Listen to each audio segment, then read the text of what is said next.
My name is Charlotte Quinn. I'm 32 years old, and I serve as a commissioned officer in the United States Air Force with a specialty most people don't understand. I've translated threats and promises, military posturing and peace offerings, in half a dozen dialects. But no assignment ever prepared me for the night my father tried to silence me in the room where it mattered most.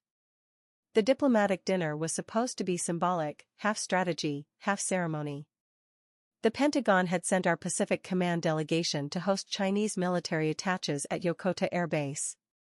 Brass from both sides, polished shoes, wine glasses tall and thin.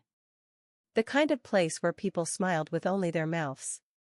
My father, Lieutenant General Brock Quinn, was the face of the American table. 3 stars on his shoulders, steel in his posture, and a voice that could slice through a hanger. He was the reason I was even there, technically assigned as language support. But make no mistake, I wasn't invited. I was brought along like a spare tire. "You're here in case the tech fails," he said that morning. "Otherwise, keep to the wall." I nodded. I was used to being invisible in rooms he owned. The ballroom gleamed with intent. Red and gold banners lined the ceiling, blending symbols of 2 powerful militaries under one too bright chandelier. I stood at the far end near a service station, wearing dress blues and a thin smile, when the Chinese delegation entered. Then there he was, General Liu Jianhai. A name that didn't often show up in public. Tactician, war historian, former head of Chinese cyber intelligence, and now rumored to be the key voice in a pending Pacific Neutrality Agreement. He stepped behind the lectern and began to speak, not in Mandarin, not in English, but in a rare southwestern dialect I hadn't heard aloud since I was 19. Buried in the mountains of Yunnan province, where I'd once lived among farmers who still boiled their own ink to write. The room snapped taut. Murmurs rose. The Lu ad translator froze. My father leaned toward him. What did he say? Silence. I felt it before I realized it, that strange clarity, like standing in the middle of a thunderstorm and knowing exactly where the next bolt will strike. I stepped forward. "What the hell are you doing?" my father hissed. "I understand him," I said. "No one asked you to." General Liu stopped speaking. He turned his head slowly until his eyes landed on me. I bowed respectfully, then answered in his dialect. "Honored General, I apologize for the delay. If you permit, I will translate for our hosts." The room fell into the kind of silence that feels like pressure in the lungs. General Liu blinked once, then nodded and spoke again. Still in dialect. "From this moment forward," he said, never looking at my father, "I will only speak with her." I translated his words aloud. Every person in the room turned to stare at me. My father's face collapsed. He looked like a man who'd just watched his kingdom hand over the crown. The first time I received a formal commendation, I was 30 years old. Mid-autumn in Korea, outside the Joint Forces Command compound near the DMZ. I was called into the briefing room and told to stand at attention. The commander read a citation describing my actions as exceptional cross-linguistic interpretation resulting in the prevention of a multi-layered disinformation breach. In plain terms, I translated something no one else could. A Chinese operative embedded in a North Korean media cell had been intercepting U.S. radio frequencies, inserting subtle distortions, fabricated orders, false troop movements, impersonated distress calls. The messages weren't in standard Mandarin. They were in an old variation of Guangxi-accented Cantonese woven with poetic metaphors and military slang from the 1970s. It took me 6 days, 2 sleepless nights, and a half-filled notebook from grad school to piece together the pattern. Once I understood it, I recognized it wasn't just static. It was warfare. We traced the transmissions, shut down the node, and scrambled their next wave before it reached our field units. No one died. No one panicked. The chain of command didn't flinch, because of a translation. My translation. The medal they pinned to my chest that day was the Meritorious Service Medal. It sat heavy on my uniform like it didn't quite belong. After the ceremony, I called my father. "Good work," he said after a pause. You're getting attention. I waited for something more. Instead, he added, but let's not confuse recognition with readiness. Being good with words doesn't make you a leader, Charlotte. Language wins applause. Leadership wins wars. I remember staring out the window of my barracks, the Meta L still pinned to my collar. I had stopped something that could have escalated into bloodshed. I knew what I did mattered. Still, his words clung to me like condensation on glass, cold, blurry, hard to shake. When I returned to Hawaii, my CO informed me I was being considered for early promotion to major. My evaluations were strong, my service record clean. But a few weeks later, the paperwork stalled. The reason? Leadership development areas not fully demonstrated in field command. An internal notation added that I showed excellent specialization aptitude but lacked command assertiveness. I knew that phrase. I'd heard my father use it in meetings. Command assertiveness was how he weeded out officers who didn't mirror his posture: square shoulders, short answers, total control. I was different. I listened too long, spoke too precisely. When I challenged a conclusion, I did it with citations and context, not volume. That wasn't how he defined strength. And the system still echoed his definition. The promotion list came out. My name wasn't on it. I watched two officers, one of whom had once asked me to double-check his translation app, get their gold leaves before I got a second look. I didn't complain. I submitted a request to review my own file. That's when I saw it. A line in the comments field, entered 3 months prior. A single sentence from a senior evaluator whose initials matched my father's. Candidate demonstrates linguistic excellence but shows limited suitability for battlefield command roles. It didn't say insubordination. It didn't say lack of experience. It said limited suitability. A verdict disguised as feedback. A subtle door closed by someone who claimed to be protecting me from disappointment. I sat in the base library, files still open on the terminal screen, hands folded in my lap. I stared at that sentence for 23 minutes without moving. The cursor blinked like a metronome. And I made a decision. I wouldn't challenge it. Not yet. I'd do what he taught me: observe, analyze, wait. Because words, unlike orders, didn't always explode on impact. Sometimes they buried themselves like seeds and waited. The brother I could never replace. My brother's name was Caleb. He was 5 years older than me, a natural leader, and everything my father believed a soldier should be. Decisive, physical, fearless. Caleb died in Afghanistan during Operation Mountain Saber in 2007. His unit was ambushed during a reconnaissance mission. He took a bullet to the neck while trying to pull another man from a burning Humvee. He bled out before the medevac arrived. My father never recovered. At the funeral, he stood so still he looked like stone. Not a tear, not a tremble. He saluted the flag as it was folded, whispered something to it under his breath, and handed it to my mother with a nod that broke her in half. From that day forward, everything in his life became about control. He took a promotion to Pacific Command within the year, started hand-picking his staff, reviewed field reports personally. He became obsessed with order, hierarchy, performance metrics, anything that might make chaos obey him the next time it showed up on his doorstep. I understood it at first. Grief makes people build walls. But over time, his walls became gates. And those gates only opened for people who looked like Caleb.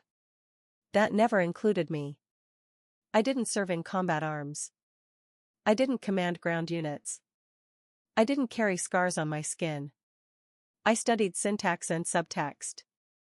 I carried codes, not rifles. And the more proficient I became in my field, the more I felt him pulling away. At first, I thought it was subtle. A missed call after one of my deployments. A short reply to a detailed report I sent him about emerging dialect clusters in Southeast Asia. A compliment diluted by comparison: "You're sharp, Charlotte. Different from your brother, but sharp." Different. Always different. I thought maybe I was imagining it, until I saw the files. I'd filed a report 6 months earlier on the growing use of hybrid Mandarin-Korean slang in encrypted communications along the 38th parallel. The analysis was critical. It pointed to a joint influence operation designed to confuse signal tracing. I had hard evidence, audio captures, decryption logs, civilian patterns. It should have made it to the Joint Language Operations Review Board. It didn't. I only noticed because I'd referenced it in another report and couldn't find the original in the database.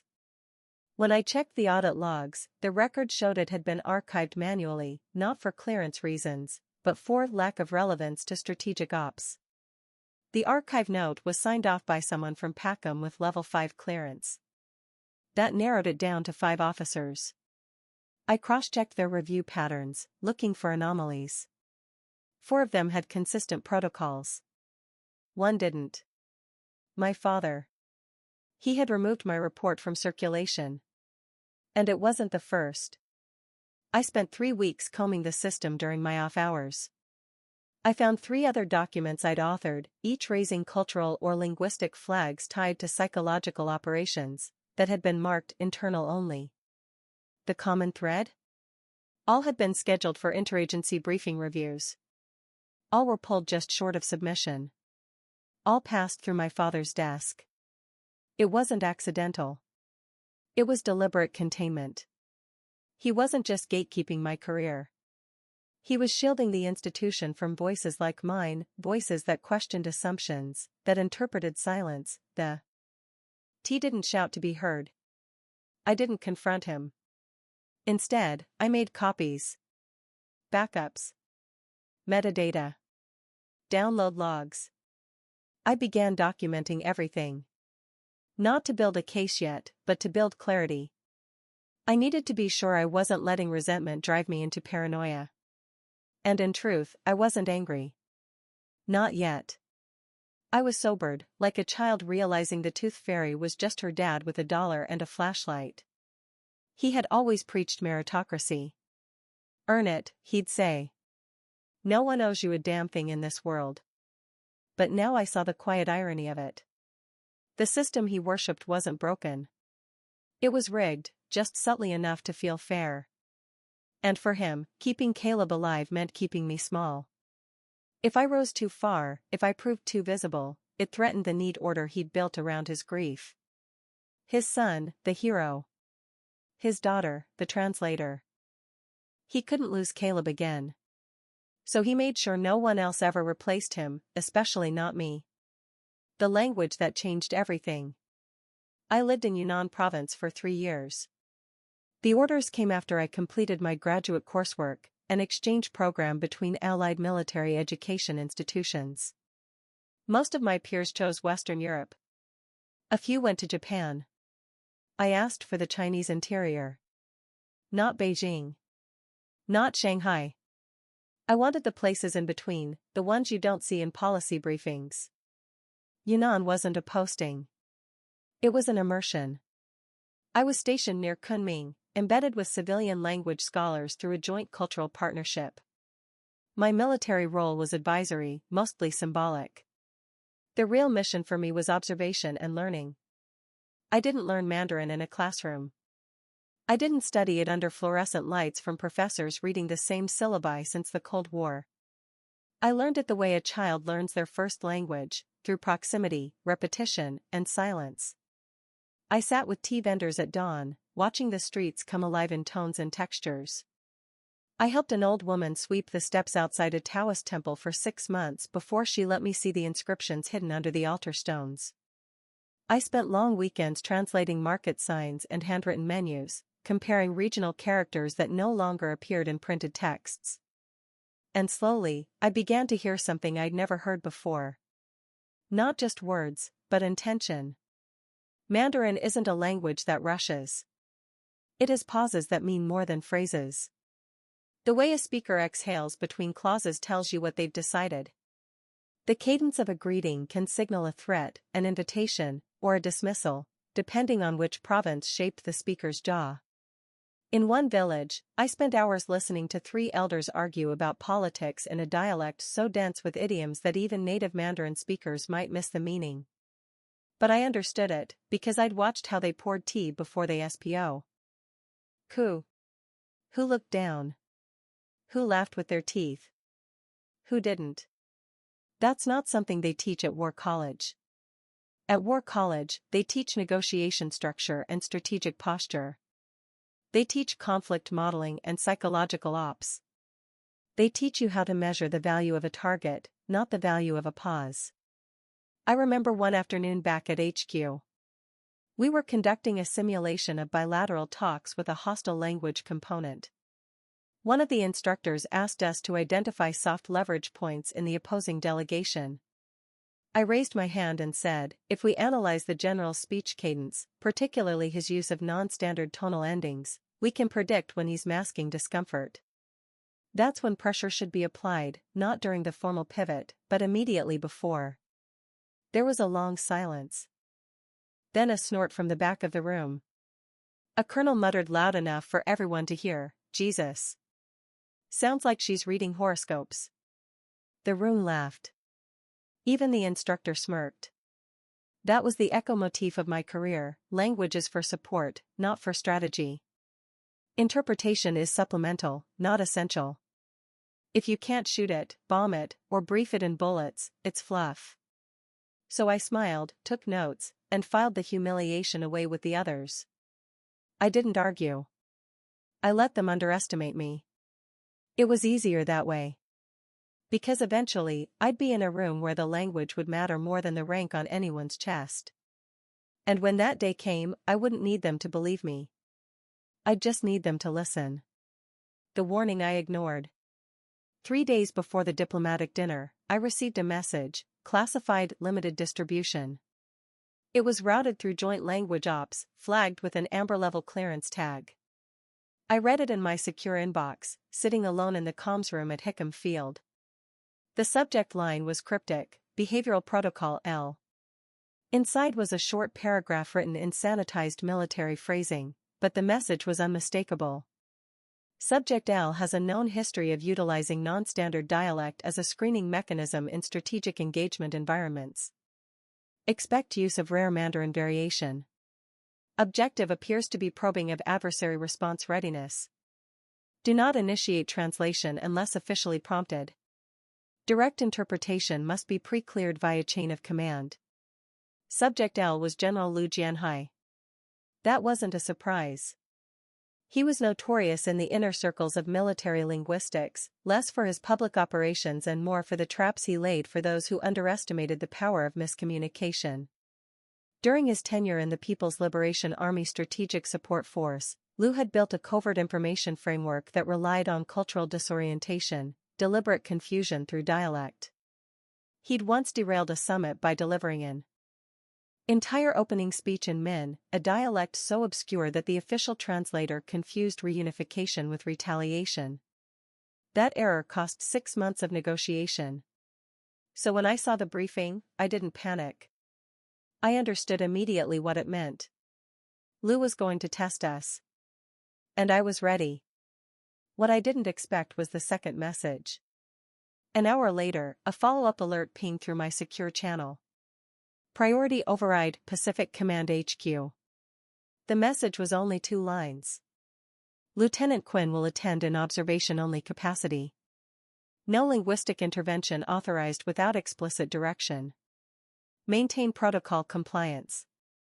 It was signed off by a 3-star general. My father. I stared at the screen, unmoving. He knew. He knew General Liu was coming with a linguistic strategy. He knew no one else in the room would catch it. And still, he wrote that line. Explicit. Cold. Final. It wasn't about security. It wasn't about chain of command. It was about me. My presence threatened his image. Not because I was unqualified, but because if I succeeded publicly, if I solved a problem the rest of his delegation couldn't, it would fracture the story he had built around himself for decades. The story where Caleb was the hero. Where Brock Quinn was the mentor. where his daughter was brilliant, but quiet. Useful, but invisible. He would rather the Americans lose face in front of the Chinese than have me be the one who saved it. The worst part? I wasn't even surprised. That was the cost of having a father who never fully saw you. You learn to stop expecting fairness. You learn to treat betrayal as background noise, something you don't flinch at anymore. Just note, absorb, and file away like the rest of your intelligence data. I didn't respond. I didn't push back. Instead, I reviewed the dialect files I'd kept since China. I refreshed my memory on phonetic overlaps in the southwestern Mandarin variants, especially those that mirrored Yunnan inflections, which I suspected Lu would use. I ran drills at night, speaking aloud to myself in the old rhythms, tuning my ear to the cadence most of our devices would miss. If I was going to be silenced, I would be silenced fully prepared. On the morning of the dinner, I pinned my hair back, pressed my uniform to precision, and tucked the briefing memo into my underlayer pocket, not because I needed it, but because I wanted to carry the weight of what had been denied to me. The ballroom shimmered with the kind of overcompensated elegance that only military diplomacy could produce. Glassware that had never seen a dishwasher. Centerpieces designed to look accidental. An orchestra tucked into a corner playing Vivaldi as if it were ambient noise. Everything was staged to suggest ease, familiarity, control. But it wasn't subtle. Not really. It was the kind of event that scream. MS, we're winning, but let's pretend it's mutual. And the man at the center of it, projected, polished, and poised, was my father. He wore his full dress uniform, ribbons laid out like an index of every battle he'd commanded or blessed. He moved from table to table with confident strides, his voice low, warm, and performative. The seating chart had been arranged so that he would flank the Chinese delegation on one side and the Secretary of the Navy on the other. That wasn't chance. That was engineering. He was the architect of this entire evening. I wasn't on the blueprint. I had been instructed to monitor comms flow from the far side of the ballroom. They gave me a table near the exit and a discreet comms earpiece to match my dress blues. I looked like part of the tech support team. Present but peripheral. Efficient, quiet, not part of the conversation. That was the idea. From my vantage point, I could see the whole floor. Every plate. Every handshake.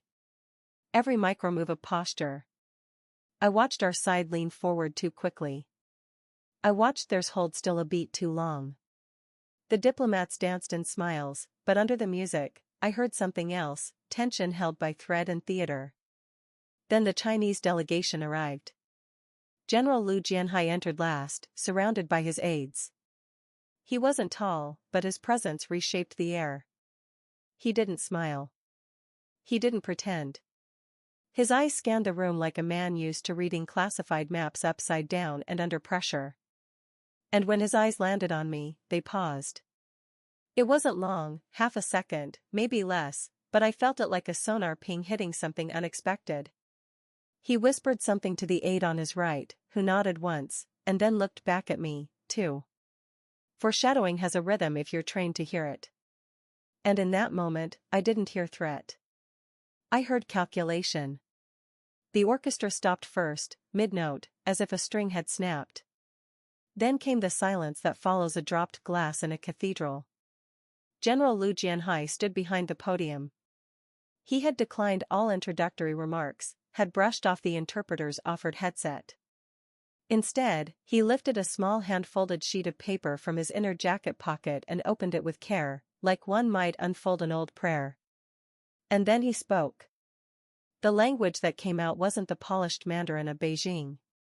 It wasn't even the softened diplomatic version used for peace talks or press conferences. No. This was ancient, raw Yunnan dialect, a tonal musical rhythm with endings that curved like mountain trails and consonants dipped in a cadence most linguists would call extinct. A language no one in the room had prepared for. I saw it hit the interpreter like a body blow. He leaned forward, blinking, mouth slightly open, as if the words themselves had physically knocked the breath out of him. He tried once. Then again. Tioch. General, thanks, the dinner. It was barely English. It was guesswork. My father's smile twitched, then flattened. His hand moved toward his comm link. He glanced toward the aide. What is this? I could read the panic in his eyes, even as his voice tried to stay even. The Secretary of the Navy leaned forward. Others looked down at their earpieces, tapping them. Nothing was coming through. And in that void, where meaning evaporates, fear enters. That was when I stood. I didn't ask. I didn't wait for clearance. I stepped out from the shadows by the service doors, unhooked the backup comms mic from my collar, and walked toward the front like I'd always belonged there. My father's voice hissed through my earpiece, "Charlotte, don't." But I didn't stop. The sound of my heels on the marble was the only thing louder than the silence. When I reached the foot of the podium, I turned slightly, not to face General Liu, but the audience, and spoke in the same dialect, clean, clear, accent shaped by years in rural China, honed in back-alley tea houses and whispered libraries. "Honored General," I said in Yunnan, "I am here to carry your words." The general turned slowly to face me. His expression unchanged, but his eyes sharpened, as if he had just confirmed a theory. He lowered his paper. And with a small nod, resumed speaking. This time with just a fraction more speed, like he was done testing. And I, Charlotte Quinn, began to translate. Not word for word. Not stiffly. But intuitively, like a musician playing the second half of a duet by ear. I gave them tone, context, pacing. I made the language live. In a world where wires stretch between empires and satellites carry whispers across oceans, he said, it is not the loudest voice that leads, but the one that understands silence. The room was spellbound. Even the servers had paused, standing in the wings like soldiers caught in a sudden ceasefire. I saw the admiral nod just once. I saw the foreign attaches whisper to one another in awe. And I saw my father, his hand still resting on the comms device, his eyes locked on mine, his face unreadable. Not anger. Not pride. Something else. Something closer to surrender. For the next 7 minutes, I guided that room through General Liu's intricate, symbolic speech, a message about mutual legacy, about old empires learning to listen to new voices, about the discipline it takes to not speak first. It was masterful. And dangerous. And deliberate. Because everyone in that room knew, if his message hadn't been understood, if his words had been lost, it would have been read as an insult. A calculated disruption. But it hadn't been lost. Because I was there. And for the first time, I wasn't the daughter of Lieutenant General Brock Quinn. I was the voice of the most unpredictable player in the Pacific Theater. The Aplau. Essie was slow at first. No one wanted to be the first to move. Then came the second wave, from the diplomatic corps. Then a swell of nods, claps, murmurs. But I didn't look to the crowd. I looked to the man behind the podium. General Liu stepped down, passing within inches of me. In English, soft, precise, he said, "They trained you to be invisible." Good. That means no one saw you coming. Then he walked away. And I stood in the space he left behind, microphone still in hand, heartbeat calm. Somewhere behind me, my father sat still. Powerless. Silent. Exactly where he had once told me to stand. The next morning, everything felt quieter, but only on the surface. I walked into the command center with the same badge, same uniform, same bun pulled tight against the back of my neck. No ribbon added. No new rank stitched onto my chest. But the way people looked at me had changed. They didn't look through me anymore. They noticed. Some tilted their heads slightly in recognition, like they were still deciding whether what I had done had been brilliance or disobedience. Or both. Others nodded quickly, respectfully, like I had passed an unspoken test. There were new names in my inbox. An Australian Rear Admiral had invited me to consult for a Pacific Rim strategy review. A colonel from the Korean delegation forwarded a clipped thank you note, praising the elegant diffusion of a potential diplomatic rupture. And then there was the email that made me pause. A message from a senior Japanese advisor I had spoken to just twice in passing. It was short. Miss Quinn, your fluency is not only in language, it's in listening. You remind us that real diplomacy comes from knowing what is not said. Thank you, for all of us. That one stayed with me. Because in a world where so much depended on what was declared, announced, documented, it was rare for anyone to notice the value of restraint. And yet, while the rest of the world was leaning forward, watching me more carefully, inviting me in with polite curiosity or cautious admiration, he didn't look at me at all. My father. General Brock Quinn sat across the table from me in a closed debriefing that afternoon. The room was beige, cold, soundproof. 3 senior officers were present. Everyone spoke in crisp, strategic tones about protocol and perception and contingency framing. No one said mistake. No one said mutiny. The official report would show that I stepped in at the request of senior interpreters when an unanticipated dialect required urgent decoding. That was the compromise. My reputation would be protected, but so would his. When the meeting ended, people filed out quickly. I stood slower. Collected my folder. He stood too, but didn't move. We were the last 2 left. And still, he didn't speak. Instead, he looked at me. Really looked. His eyes scanned my face like he was searching for something that had gone missing. A code he'd written once and forgot. 10 how to break. There was no fury. No accusation. What I saw there was more haunting. It was fear. Not the kind that came from national threat or military collapse, but the quieter, more personal kind. The kind that comes when you realize you've been outrun by your own blood.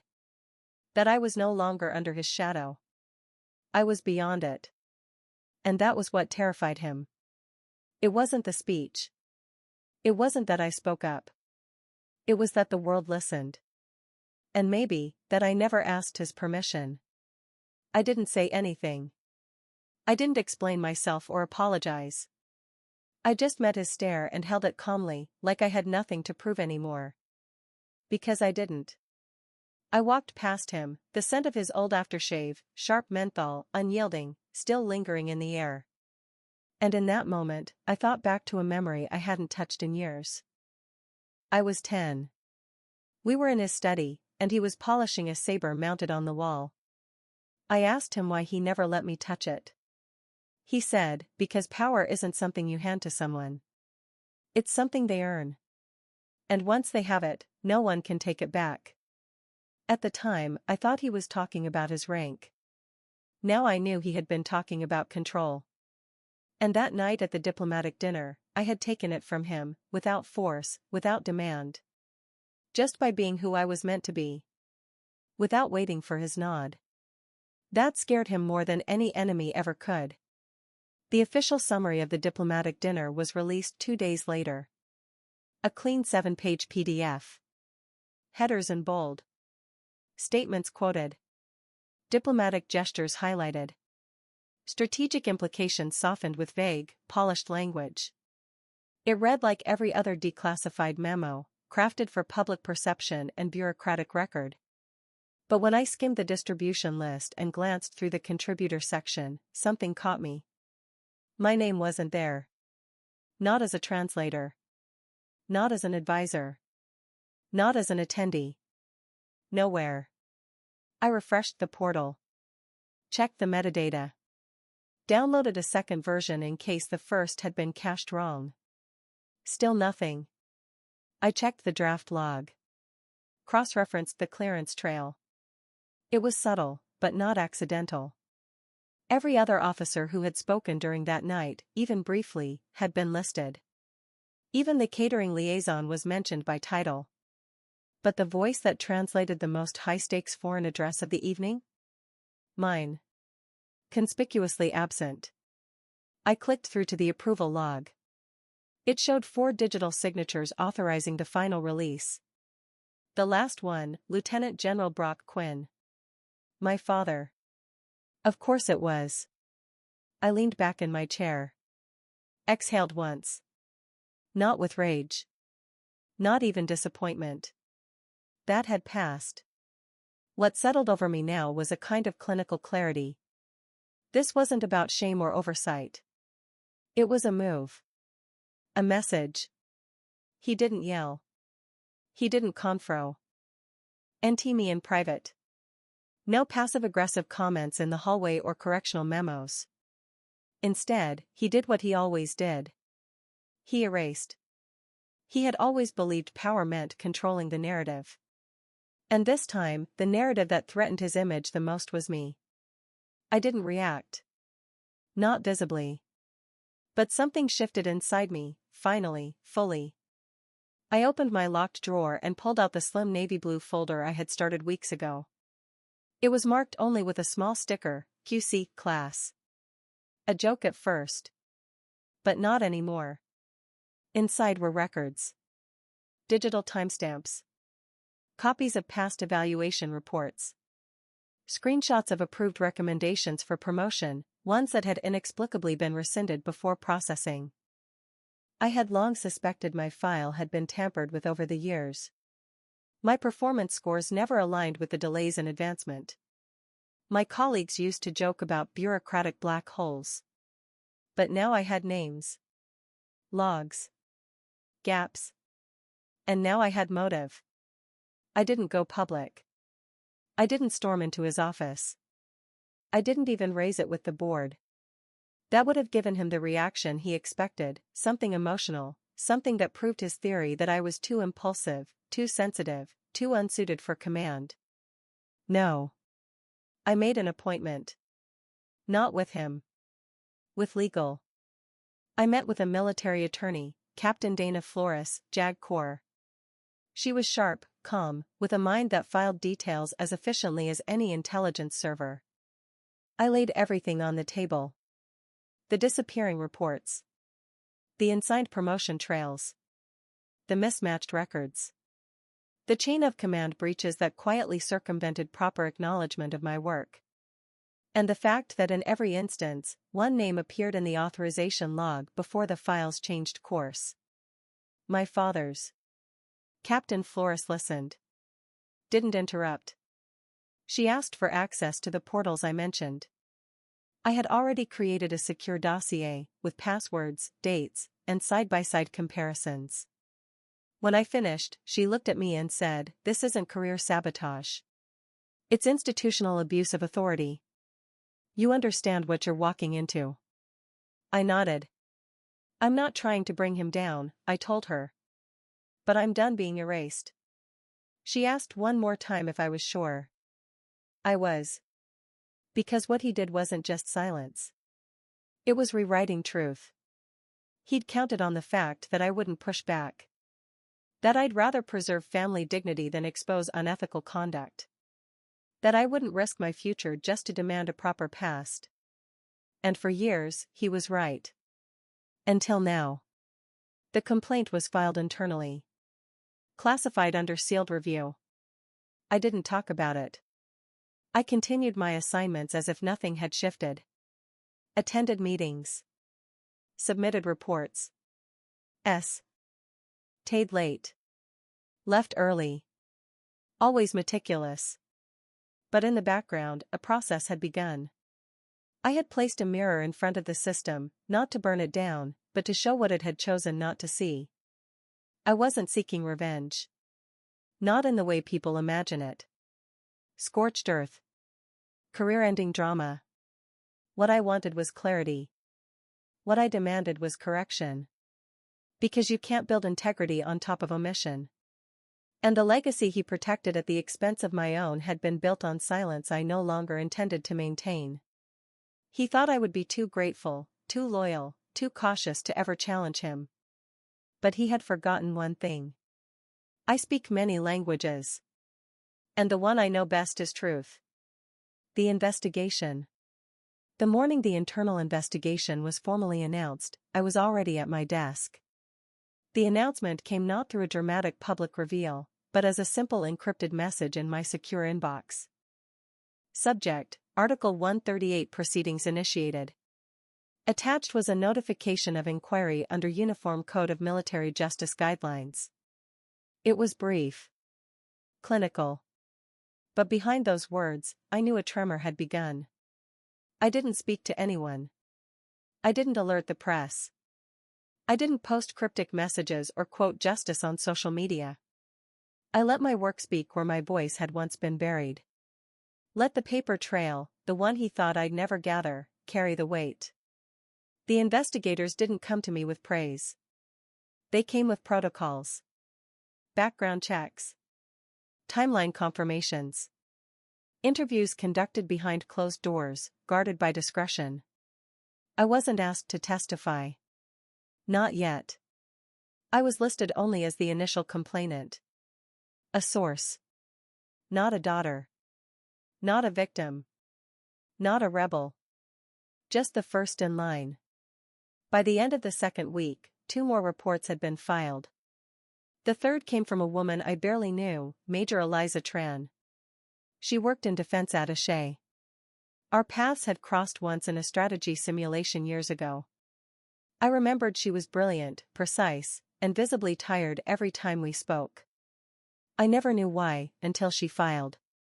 Her memo cited repeated obstructions in her clearance process, unexplained delays in security reauthorization, and advisory flags placed on her profile that stemmed, as it turned out, from the same command office. Quinn. My father. I didn't speak to her. I didn't need to.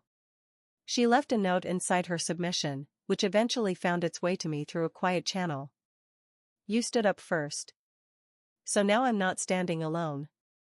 It hit me harder than any reprimand I'd ever received. 1 became 3. 3 became 7. Some were buried records from a decade ago. Quiet resignations. Unexplained retirements. Women transferred out of key positions right before promotion reviews. They all traced back to a pattern, not always signed, but always influenced. A climate of slow erasure. I was not the only one who'd been silenced. Somewhere in the middle of week 4, I pass at a younger lieutenant in the corridor of the Joint Intel Center. She looked at me with something more than acknowledgement, a pause, a flicker of recognition, not based on rank, but resonance. She hesitated. Then she said, barely above a whisper, "They used to say women like you made it harder for the rest of us. Now I realize women like you made it possible." I didn't know what to say, so I just nodded once and kept walking.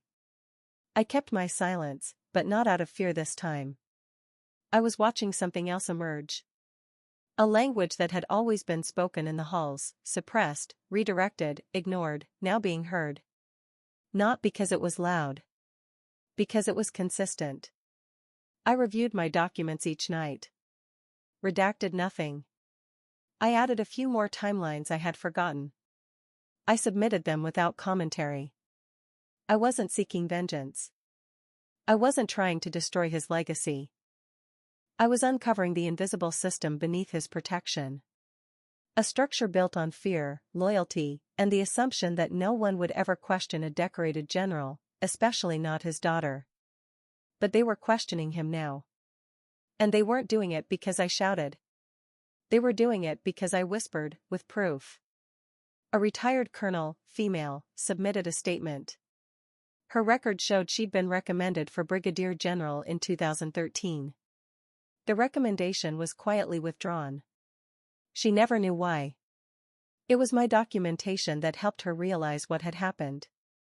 She had served with my father. She ended her report with this line. The cost of silence is trust. The cost of truth is grief. I choose the latter. By week 6, the Army had convened a special review panel. It wasn't front-page news. But in military circles, it was an earthquake. The words command influence, gender bias, and unofficial performance suppression became threads in legal memos and whispered sidebars. My father hadn't stepped down. Not yet. But his presence had become a shadow, looming and shrinking at once. Some officers still saluted him. But fewer spoke with ease. And me? I became the one they looked at differently. Not with sympathy or discomfort anymore, but with something that looked a lot like respect. I didn't need applause. I didn't want vindication in the form of ceremony. What I wanted was movement. And it was happening, quietly, powerfully, one file at a time. Because truth doesn't always knock down doors. Sometimes it sits across the table, opens a folder, and dares the room to pretend it doesn't exist. It wasn't leaked. It was submitted deliberately through a secured channel. A single audio file, timestamped 3 years ago. The envelope was marked, Supplemental Evidence Ethics Review Panel. I didn't recognize the sender's name, but I recognized the clearance level. High. Quiet. Surgical. The file was only 12 minutes long. But only one sentence mattered. The moment I heard it, I knew what it was. I knew the cadence of that voice too well. My father's voice. He sounded calm. Collected. Not angry, not cruel, just resolved. That made it worse. He was speaking to someone, a colleague, maybe another general. The context was buried in policy talk, evaluations, future planning. And then? She's good. I'll admit that. But I can't let her stand above me. Not my own daughter. Just like that. No accusation. No attack. No scandalous reveal. Just truth. Naked, unfiltered, and small enough to fit in one breath. When the ethics panel played during closed-door proceedings, I wasn't in the room. But I heard from someone who was a colonel. She messaged me 3 hours later. It went quiet. Like a room holding its breath. I've never seen a general drop his pen before. They asked my father if it was authentic. He didn't deny it. He didn't excuse it. He only said, yes. No follow-up. No elaboration. That was his explanation. He submitted his retirement request the same day. No public statement. No final salute. No press coverage. No tightly folded flag handed to a wife who once knew what ambition looked like in a man's eyes. He walked out the side door of power, alone. There was no ceremony. No marble backdrop with stars aligned behind him. No junior officers choking back tears and gratitude. No legacy speech. Just a resignation. Effective immediately. He didn't return to his quarters on base. His belongings were packed and delivered within 48 hours. No one touched his nameplate. It came down the minute his resignation was processed. There were whispers, of course there were. Some said he was protecting me by resigning. Some said he'd finally been cornered. Some just said nothing. Because what can you say when the man who shaped policy for 20 years leaves without so much as a handshake? I didn't feel triumphant. I didn't feel broken. I felt still, like the moment after an earthquake when the dust hasn't settled, but the shaking stopped. Later that week, I passed the conference room where the panel had convened. The door was cracked open. Inside, a junior clerk was stacking folders. She looked up and paused when she saw me. Then she stood. And for the first time since this began, someone saluted me. Not because of rank. Because of recognition. Not long after, I received an invitation to submit a formal policy proposal. A panel was forming to study the long-term effects of familial command influence and suppressed advancement pathways. I wrote it in one night. I didn't make it personal. I didn't use my father's name. I used data. Dates. Documentation. Testimony from others who came forward. But in the footnotes, I included the transcript of the recording. I typed it out myself, each word carefully, without editing, without interpretation. She's good, but I can't let her stand above me. That sentence had shaped my entire career. Now it would shape something else. Policy. Change. Consequences. I didn't attend his retirement paperwork briefing. I wasn't invited, and I wouldn't have gone. But I heard he signed everything in silence. No eye contact. No final remarks. Just initials. Just pen on paper. It was how he built his career, on signatures and silence. It was fitting, in a way, that silence would end it, too. Later that night, I found an old photo buried in my files. Me, age 8, standing beside him in full uniform. I was holding his hat, grinning. He wasn't smiling. He was looking away, already. Even back then. I kept the photo. But I tucked it away behind something else, my own certificate of commission, dated and signed. The document he'd once tried to block. There's a strange grief that comes with surviving your father's legacy. It doesn't announce itself like mourning. It's quieter. Like the way a room feels colder after someone walks out, even if the heat is still on. But I didn't collapse. I stepped forward. Because he may have left without a flag. But I was still here. And I was finally free to speak. 3 weeks passed.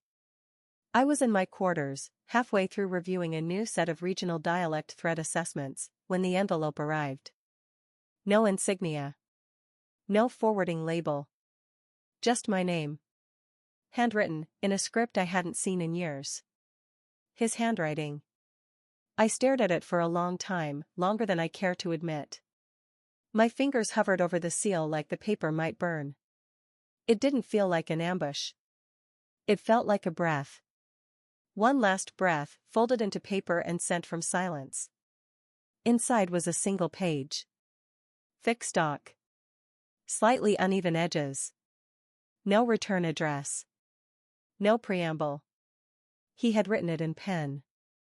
Charlotte. I won't ask for your forgiveness. I don't expect it. I won't try to explain what I did. This is not a justification. It's just the truth, or at least what's left of it. I stopped reading. Let the words settle like ash. Then continued. When your brother died, a part of me calcified. I stopped seeing possibility and started seeing risk. You were brilliant, too brilliant, and that terrified me. You were not supposed to carry the burden. I thought if I kept you in the background, you'd be safe. I mistook shadowing for protection. It wasn't a confession in the legal sense. But it was an admission, raw and unshielded. He didn't dress his words in military precision. He wrote like a man fumbling in the dark. I didn't know how to love you in the way you needed. I thought love was legacy, rank, discipline. You needed something else, and I didn't give it to you. That line oak something open in me, quietly, without drama. My throat burned. Not from anger, but from recognition. From the ache of someone finally seeing you after years of turning away.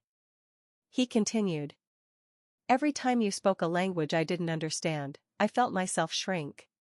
Not because I doubted you, but because I knew you were going places I had no map for. I sat down on the edge of my bunk. Folded the letter in half. Then opened it again. Because some words aren't meant to be read just once.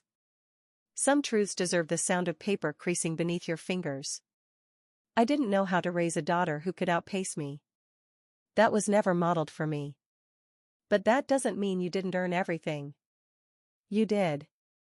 You do. There was no signature. Just a line at the bottom. Keep going farther. That was all. He didn't ask for a call. Didn't invite a conversation. There was no hint of reconciliation, no plea for redemption. But in that final paragraph, there was something more valuable to me than forgiveness or regret. There was acknowledgement. Not in front of an audience. Not in a tribunal. But in the space between a father and his daughter. He saw me, not as a reflection of his failures, not as a mistake to be managed, but as a person. Whole. Independent. And for the first time, I realized I didn't need him to stand behind me or beside me or even believe in me. I just needed him to stop denying what I had become. And now, in ink that trembled slightly with age, he had. I placed the letter in my drawer, not to bury it, but to keep it. As a record. Not of closure, but of change. I didn't cry right away. But that night, when the bass was quiet, when the wind outside pressed gently against the windows, and the world forgot to roar, I sat in my chair and let the tears fall. Not because I was sad, but because something heavy had been lifted. Not erased. Just named. And that was enough. 2 months after the letter, I received my appointment. Deputy Director, Strategic Language and Cultural Intelligence Program. I didn't celebrate. I didn't tell anyone. Not right away. I just stared at the official orders in my inbox, the black text looking back at me like an echo of every quiet moment I'd endured. It didn't feel like revenge. It didn't even feel like vindication. It felt like alignment. Like something that should have always been mine, finally catching up to where I had already walked. The office was on the top floor of a quiet building inside Fort Belvoir. Tall windows that overlooked the Potomac. Pale wooden floors that muffled footsteps. There was a long conference room that had not been used properly in years, just static presentations and coffee-fueled briefings with no resonance. That became my classroom. I started small. Just 12 officers from various branches, handpicked, N.O.T. for rank or resume, but for curiosity. I told them we wouldn't be memorizing phrases or simulating hostage negotiations. We're not here to speak over, I said in the first session. We're here to learn how to listen under. They looked puzzled. I smiled. Language is not just communication. It's camouflage. It's code. It's confession, but only if you listen with more than your ears. We began with listening drills. Real ones. I gave them field audio with multiple dialects layered in. I asked them to not just identify the words, but to note pauses, intonations, hesitations. Where does the speaker feel vulnerable? I asked. Where do they slip into the familiar? I asked them to notice when someone switched dialects, not out of comfort, but out of tactic. Some resisted at first. One Marine captain raised his hand during week 2 and said, "Ma'am, with all due respect, I don't think knowing a tone drop in Vietnamese gets us closer to winning." I nodded. Then I played him an intercepted call from a border checkpoint. 2 speakers, seemingly calm, but one shift in dialect mid-sentence suggested knowledge of a third party nearby. We had traced that call 2 hours later to a hidden weapons drop. The tone shift had been the warning. The room went silent. I didn't smile. I just said, "Words are weapons, but only if you can hear how they're being unsheathed." I began hanging maps in the room. Big, wall-length linguistic maps. One showed the Indo-Tibetan phonetic chain. One showed the tonal transition zones across West Africa. Another detailed vowel shifts across southern Russia. But the one I saved for last was a detailed dialect grid of China. Dozens of red pins marked the provinces: Mandarin, Cantonese, Wu, Xiong, Hakka, Gan, Jin. And there, on the far left corner of the map, was a cluster of faded terrain. Yunnan. I pinned it in silence. That map went into the main strategy room, not because it looked impressive, but because I wanted every visiting official, every general, every contractor to walk in and see that what once was dismissed as minor dialectology now sat at the center of U.S. strategy briefings. One afternoon, I stood in front of my class as they studied a new series of field videos. A young lieutenant leaned forward and whispered to another, "It's like decoding a human being." That's when I told them a story I had never shared aloud. I was once told to stand in the corner of a peace talk room. Just stay quiet. Be invisible. No one said it out loud, but I was placed where I couldn't rise. I paused. But here's the thing about corners. You wait. From a corner, if you're quiet and patient, you can see the whole damn room. The power. The cracks. The way truth sneaks in sideways. No one spoke. No one had to. We ended that day with a FL.D exercise in silence. No one was allowed to speak for 30 minutes while they observed live diplomatic footage. They came back changed. And I watched them, not as a commander, not even as an instructor, but as someone who had built a bridge between languages, between silence and strategy, between what I had been denied and what I could now give. The corner I'd once been pushed into had become my vantage point. And Yunnan, once dismissed as a distant province, now hung quietly above the main briefing screen, framed and backlit. A single red pin marked the village where I first heard the tones no textbook could teach. Every time I looked at it, I remembered. Not every battlefield has sand and smoke. Some have tables and dialects. And some victories come not with medals, but with the soft acknowledgement that the map finally leads through your language. Epilogue, to those still standing in corners. My name is Charlotte Quinn, and I have never raised my voice in a command room. Not once. Not because I lacked conviction, but because I was taught early that the loudest person is rarely the one being heard. My strength didn't come from breaking the table. It came from learning who built it, and how to speak in a language they couldn't ignore. People often ask me if I still think about my father. The answer is, of course I do. He was never a villain.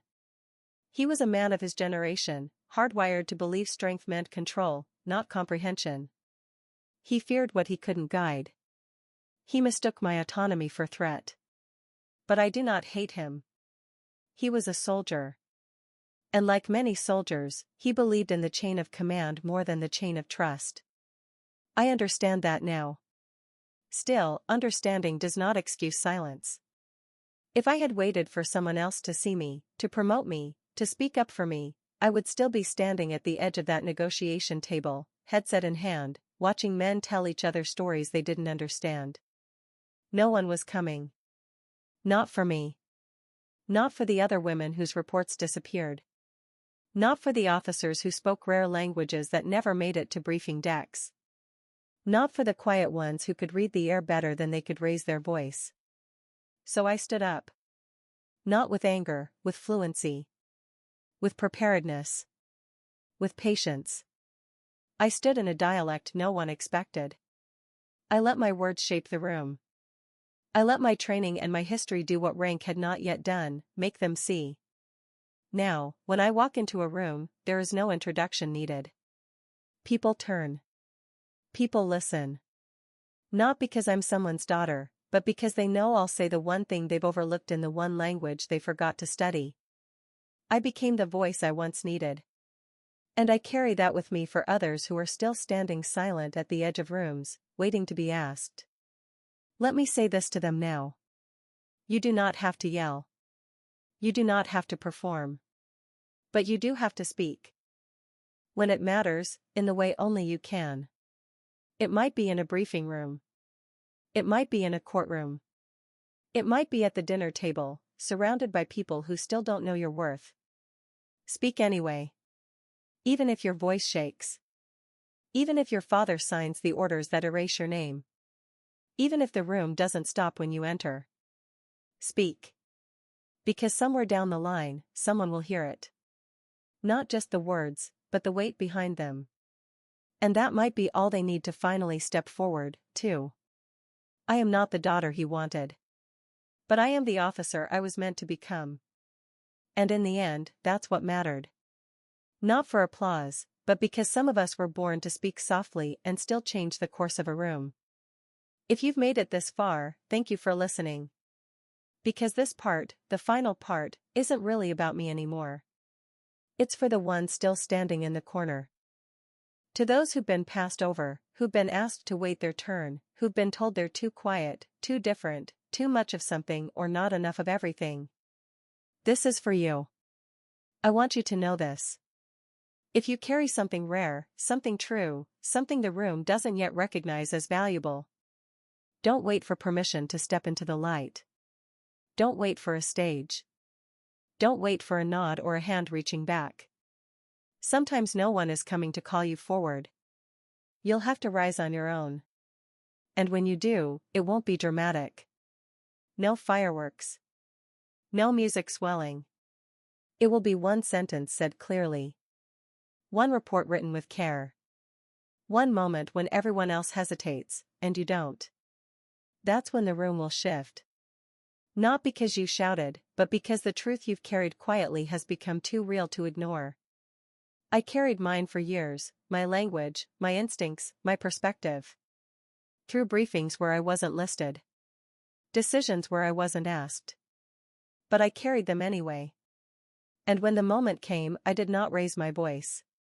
I raised my standard. I stepped out, no longer as someone's daughter, but as someone who had walked through fire and chosen not to let it consume her voice. This morning, I walked out of the military headquarters for the last time in full uniform. The sun hit the emblem on my shoulder just right. It caught the edge of the strategic language pin, the one they now give to cadets in the listening initiative I helped build. And no one told me to wait in the corner. Not anymore. Because sometimes the corner gives you the clearest view of the room. So to anyone still waiting on the sidelines, don't wait for the applause. Don't wait for the invitation. Walk forward with what you know. Say what only you can say. And if your voice shakes, let it. If your hands tremble, raise them anyway. Because courage doesn't always feel like power.